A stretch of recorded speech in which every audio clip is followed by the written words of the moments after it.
Alright guys, here's the deal. First of all, this game uses music from the movies, such as the prequels, the classics, and the new trilogy. And in case you didn't know, Star Wars movie music is a copyright nightmare for YouTubers. So as a result, I'm not going to be using game music for this video like I usually do. Second, in light of the game's recent controversies involving its microtransactions, which has even gotten so bad that EA decided to actually remove the microtransactions outright, I've decided this game calls for something a little different than my regular reviews. But I will start with this video with some quick thoughts about what I felt about the game. I'll give it a score, and then we'll move on from there.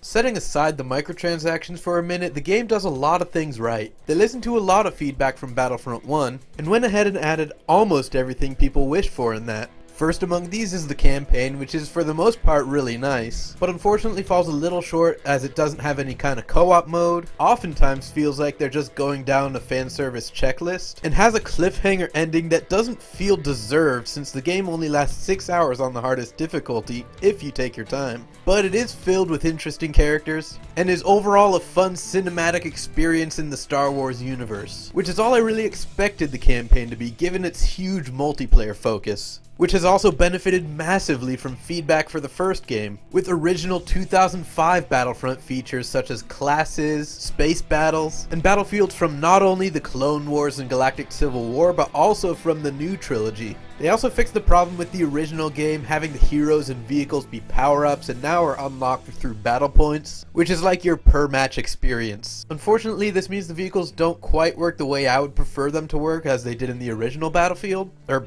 Battlefront. Fuck it, it's the same thing. And the space battles feel slightly more on rails than the original Battlefront, feeling more like a rush mode in space than the epic space battles we had in Battlefront 2, or the 2005 Battlefront 2. This is starting to get confusing. But yeah, it's no longer this ship versus ship, destroy the other ship game mode where you can board the enemy ships and destroy it from within and all that good shit. But it's still fun, don't get me wrong, just not what I would have preferred. So overall, the new Battlefront 2 is a pretty damn good game, but the lack of any kind of co-op mode or the significant meat that made up the original 2005 Battlefront 2 is gonna drop this down a point, and the horrendous implementation of the microtransactions, which it's finally time to talk about, are gonna drop Battlefront 2 to a 4 out of 10. Do not buy this game. It's time to take a stand against these kinds of microtransactions, and it looks like that kind of movement has already begun, with even major news outlets covering these microtransactions. Now, if you think this is out of character for me, since you know me, I always defend microtransactions when we get free DLC for a game, which Battlefront 2 does, I think it's time I finally did talk about how exactly I feel about microtransactions and why I don't like how they're implemented in Battlefront 2.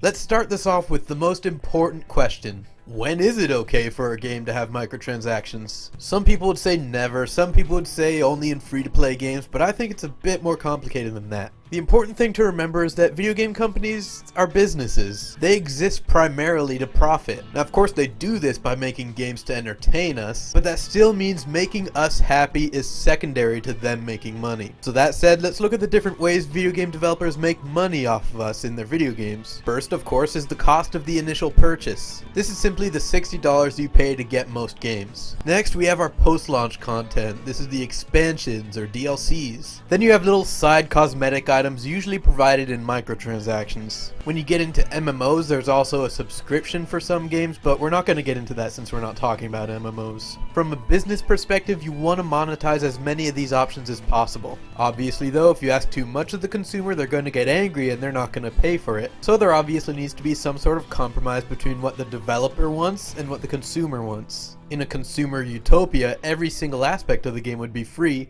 but in a developer utopia, every single aspect would be charged for. Now obviously neither of these models is sustainable. So let's think back to what many gamers considered the glory days when it was the most consumer friendly. You'd buy your standard full priced game that would come fully featured, and if the game was successful enough, they'd release expansion packs later on that would add additional content and functionality to the game, much like DLCs do today. Microtransactions were a concept that hadn't been thought up yet. Now whether or not today's DLC system can be compared in terms of the amount of content to the old expansions is a discussion to be considered on a case-by-case basis, and is one of the factors that differentiates a good game from a bad game. Now if you look at the amount the average consumer spends on each of these three aspects, excluding the outliers like the whales or the people who choose not to buy microtransactions at all, they're each more or less the same amount. So going off that knowledge and using the same template set by the golden age of gaming right here, we can say the ideal compromise between consumer and developer is having at least one of these three options be free for the consumer. And like I said, the developer wants as many of these monetized as possible. So that leaves them with these $2 to move around on this chart as much as they want. The first variation we started to see on this was the free-to-play game. You can go and download the game for free, but an optional in-game shop is added for players to continue spending money. This was the dawn of microtransactions, and this shop made a lot of free-to-play games wildly successful thanks to whales who'd spend thousands of dollars in these in-game shops. Naturally, developers who make non-free-to-play games wanted a piece of that cake, and started making the mistake of adding that third dollar sign into the mix. As you'd expect, this made consumers very angry. As a result of this, developers started implementing a compromise, where the income from microtransactions would go towards funding their post-launch DLCs, allowing the devs to offer these DLCs to the players at no extra charge. The only problem to this system is that it doesn't benefit the consumer until much later after the game's release, leading a lot of players to prematurely criticize a game for having microtransactions, not knowing that this is their DLC plan. Now if we look at Battlefront 2's payment model, we know that they've already announced that all future content packs will be released for free for everyone, meaning that it does follow this model and it's alright for the game to have microtransactions, but much like with post-launch content, like I mentioned before, you have to look at this from a case-by-case basis, and there comes a point where you have to recognize that sometimes a microtransaction system could just be implemented really poorly, even if it follows this first rule that we've just established. Now for the implementation of microtransactions, let's first look at the microtransaction systems themselves. Unlike that first golden rule that we just finished talking about, this is fairly black and white and easy to explain, and can easily be classified as either consumer-friendly or business-friendly. The consumer-friendly option being your standard in-game shops, and the business-friendly option being the dreaded loot boxes we've seen creep into games more and more often. The first and clearest differentiation is that the cash shop allows you to purchase the items you want directly. So if you see a premium item you want, you can just go to the store and purchase it right then and there. Loot boxes, on the other hand, have all the premium items contained in a random chance crate. So if we're looking back at the previous example where you see a premium item in game that you want, let's say with the cash shop for example, it'll cost you $2 to get it. But with the loot box example, let's say you pay $2 to buy a crate that has a random premium item in it. You open the crate and it didn't have the item you wanted. So if you still want that item, you have to continue to purchase and open these loot boxes until you get it. And next, for both of these two examples, there might be some exceptions, but for the most part what I've seen is that cash shops usually deal in real money, so you're paying with dollars or whatever your currency is in your country. Which sounds like a weird thing to bring up until you notice what loot boxes deal in, which is usually their own premium currency such as gems, crystals, or whatever.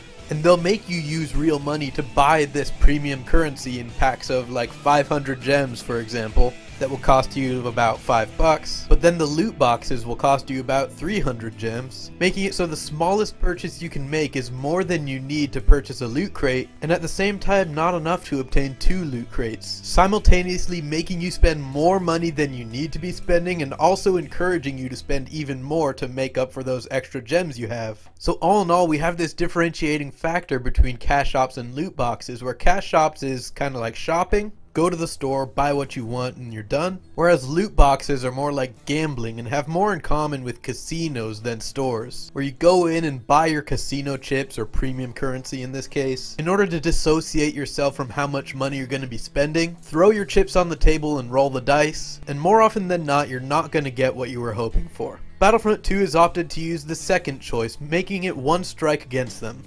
Next, let's talk about a term you've probably heard a lot before, and that's pay to win. Something developers have to keep an eye on when they're designing a microtransaction system is to make sure it doesn't negatively impact the gameplay. Now there are varying degrees of severity with pay to win in microtransactions, but it's still pretty easy to recognize even in less severe cases. Whether or not a system is pay to win depends entirely on the contents of the store or loot boxes. If the in-game store or your loot boxes contain items that alter the way you play the game in any way, that's technically considered pay to win. Now in minor cases, these gameplay benefits are usually side grades where it behaves differently but not necessarily better.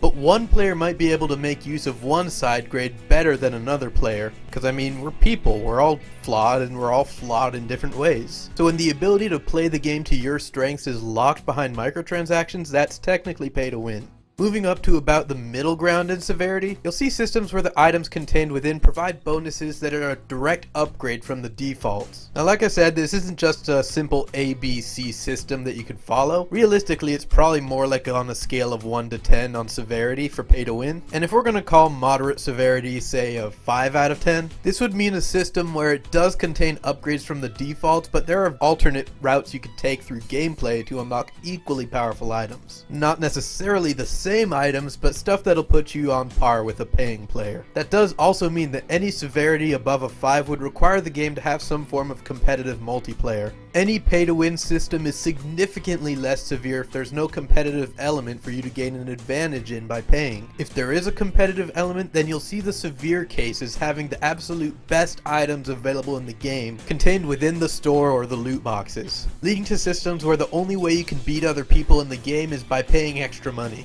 The only time a microtransaction system is not pay to win is when its items are purely cosmetic or just for fun and have absolutely no impact on the game's action. Battlefront 2 sits at about an 8 on the severity meter. And bear in mind, there is no good pay to win. Even if something is a 1 out of 10 on this pay to win severity thing, that should still be considered a bad thing. Battlefront 2 being an 8 out of 10? That's a fucking terrible thing. And the last thing I want to talk about is invasiveness. Now this is a problem that's usually made worse if the game is also pay to win, but that doesn't mean a game has to be pay to win in order to have invasive microtransactions. If I were to describe it in one sentence, I would say invasiveness is how badly the game tries to get you to buy its microtransactions. One thing they can do to be invasive is advertising in-game, constantly getting in your face and reminding you to buy the microtransactions, making absolutely sure you know how to use their store, and always reminding you when there's a sale going on, rewarding you upgrades for items you haven't obtained yet, hoping to encourage you to buy that item so that you could use the new upgrade. And as we get into the more scummy invasive tactics, you'll start to see time-gated gameplay and rewards, literally cutting you off from progressing any further unless you pay real money. Or lastly, tying your in-game progression to the loot boxes themselves. So if we were to grade invasiveness on a scale similar to pay to win, Battlefront 2 would be a 10 out of 10.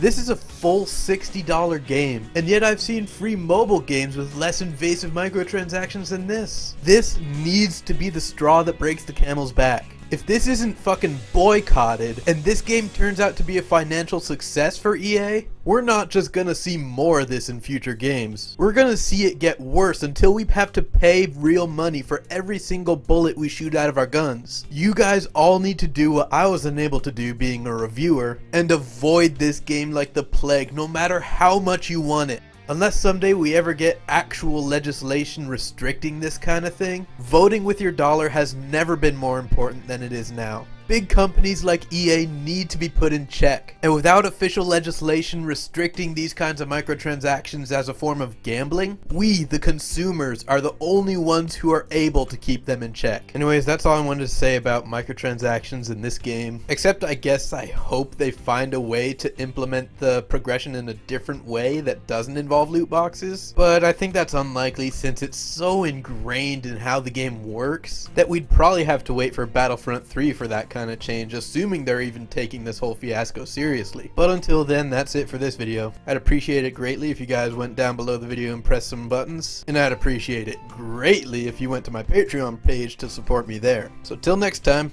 I'll see you guys later.